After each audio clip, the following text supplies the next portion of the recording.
Assalamualaikum, apa kabar semua? Kembali lagi bersama Sarzal Fauzi. Datang lagi nih smartwatch bagus, affordable dari Superkala. Selalu ya, Superkala ini ngegebrak pasar smartwatch dengan ngasih harga-harga yang sangat kompetitif, tapi fiturnya all rounder. By the way, Superkala ini ternyata brand lokal loh, orang Indo yang punya. Cakep banget ya, berani ngasih harga yang sangat kompetitif kayak gini. Termasuk S216 ini ya, harganya masih di 600 ribuan kecil aja. Apa aja yang ditawarkan oleh Superkala di S216 ini? Bocoran di awal aja ya, smartwatch ini tuh mirip dengan MG03. Oke deh, langsung aja kita bahas. Yap, smartwatch ini memang mirip dengan Superkala MG03. Bagi kamu yang mungkin lebih prefer smartwatch itu berbentuk kotak, ya ini opsi dari mereka. Smartwatch ini sekilas bentuknya memang mirip dengan Apple Watch, tapi gak sepenuhnya mirip sih. Terutama kalau kamu perhatikan setiap bagian frame dari smartwatch ini. Overall saya suka ya desain dari Superkala S216. Terlihat simple tapi tetap ngasih kesan sporty.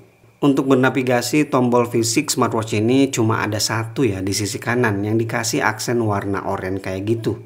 Lumayan nyentrik. Feel muterin crown di smartwatch ini tuh los ya, mirip-mirip dengan smartwatch yang mahal-mahal. Dan juga haptic feedbacknya nggak kasar. Ini cakep sih untuk kelas harga 600 ribuan. Kalau diklik crown ini untuk masuk menu dan juga back to menu. Sedangkan kalau kamu tahan ini jadi shortcut ke olahraga. Tapi untuk shortcut ini sebenarnya bisa kamu custom ya. Sedikit ke bagian bawah dari crown, di situ ada bolongan mic. Dan di sisi kiri ada bolongan speaker. Ya, Superkala S216 ini udah support Bluetooth call. Dan seperti biasa ya, selalu tanpa bosan kalau kamu pakai Samsung, baru tuh bisa pakai WhatsApp call juga. Tampilan belakangnya seperti ini dan ini clean banget ya, tanpa ada tulisan sedikit pun. Ada tubin pogo magnetik untuk charging, kemudian LED dan juga sensor yang tonjolannya ini bisa dibilang tipis banget ya. Instalasi strap dia menggunakan sistem universal quick release di ukuran 22 mm. Jadi untuk kebutuhan gonta-ganti strap udah sangat proper ya. Tapi sebenarnya strap bawaan dari mereka ini udah cakep sih. Nggak terlalu polos, ada sentuhan warna di bagian tengah, dan material strapnya juga cakep. Ini silikon rubber tapi kualitasnya lumayan tebal dan finishingnya lembut di kulit. Untuk bakal dia udah menggunakan material metal. Begitu juga dengan frame, sebagian besar dari frame di smartwatch ini tuh pakai metal juga ya. Tepatnya zinc alloy. Karena sebagian lainnya masih menggunakan polikarbonat. Kaca seperti biasa ya, tanpa ada keterangan menggunakan material apa, tapi dia udah 2.5D. Jadi samping-sampingnya udah melengkung, terlihat mewah, elegan, dan di coating oleophobic ya. Nggak bakal gampang meninggalkan bekas sidik jari.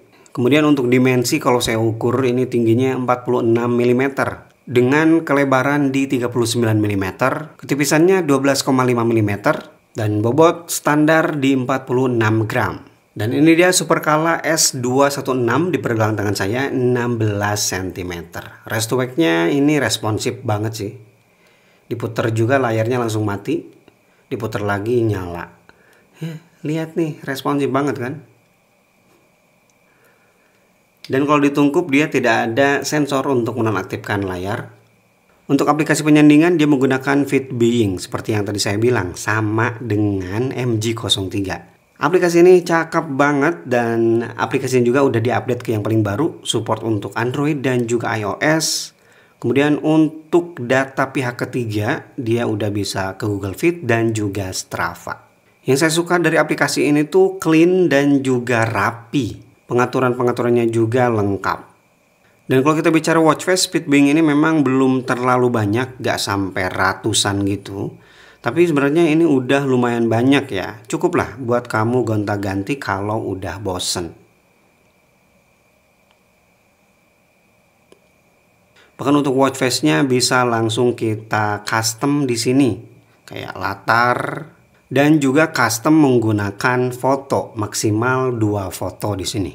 Untuk watch face default yang terinstall di smartwatch ini sama dengan MG03, mereka cuma ngasih satu doang. Jadi kita dikasih kebebasan untuk download watch face mana aja yang benar-benar jadi favorit. Dan untuk display, Superkala S216 ini menggunakan panel AMOLED layarnya lebar banget ya, 1,78 inci dengan resolusi yang tinggi 368 kali 448 pixel.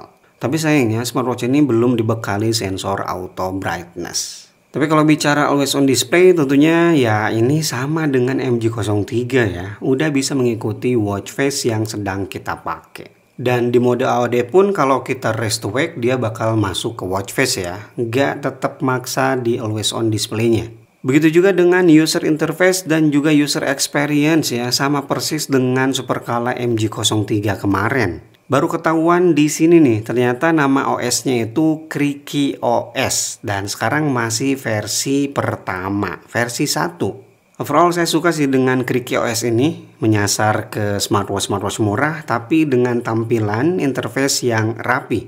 Untuk notifikasi karakter yang ditampilkan ini lumayan banyak, tapi memang belum bisa quick reply ya untuk WhatsApp. Oke, sekarang kita tes untuk heart rate sensornya. By the way, untuk heart rate sensor ini bisa aktif all day, seharian. Oke, udah keluar 76 bpm, di sini 74, 73, 78, 77, 73, lumayan jauh. Kemudian untuk SPO2, mengukur kadar oksigen dalam darah. Oke, hasilnya udah keluar 99%, di sini 99% juga. Yang saya suka dari OS ini tuh gak ada fitur-fitur maksa kayak gimmick ada blood pressure lah, EKG lah. Di sini simple aja yang benar-benar memungkinkan bekerja dengan optimal kayak sleep tracker, stress level, menstruasi, dan juga breathing exercise. Untuk beberapa fitur yang sering ditanyakan ya seperti kalkulator di sini sayangnya belum ada. Dan untuk remote kamera ke Android aman, nggak tahu ke iOS belum saya coba. Di sini bisa diatur timernya ya, 3 detik aja dan juga instan. Kalau instan di sini langsung seperti itu. Dan jedanya cuma kerasa di awal tadi, setelahnya lancar. Dan untuk kebutuhan olahraga, Supercala S216 ini tentunya udah multiple olahraga. Jadi banyak banget fitur olahraga yang didukung di smartwatch ini. Dan dia juga udah built-in GPS. Ini semakin banyak lah opsi di harga 600 ribuan smartwatch yang udah built-in GPS. Untuk olahraga lari, kalau kamu klik bagian atas di sini kita bisa set goal, mulai dari time, kalori, dan juga distance standar. Dan notifikasi per 1 kilometernya bisa dinonaktifkan atau diaktifkan di sini. Dan yang terakhir, baterai smartwatch ini adalah 350 mAh. Meskipun sebenarnya saya berharap lebih sih, karena ya lumayan bulky juga kan. Tapi dengan baterai segitu, smartwatch ini udah bisa awet kok ya, bisa antara 1 mingguan.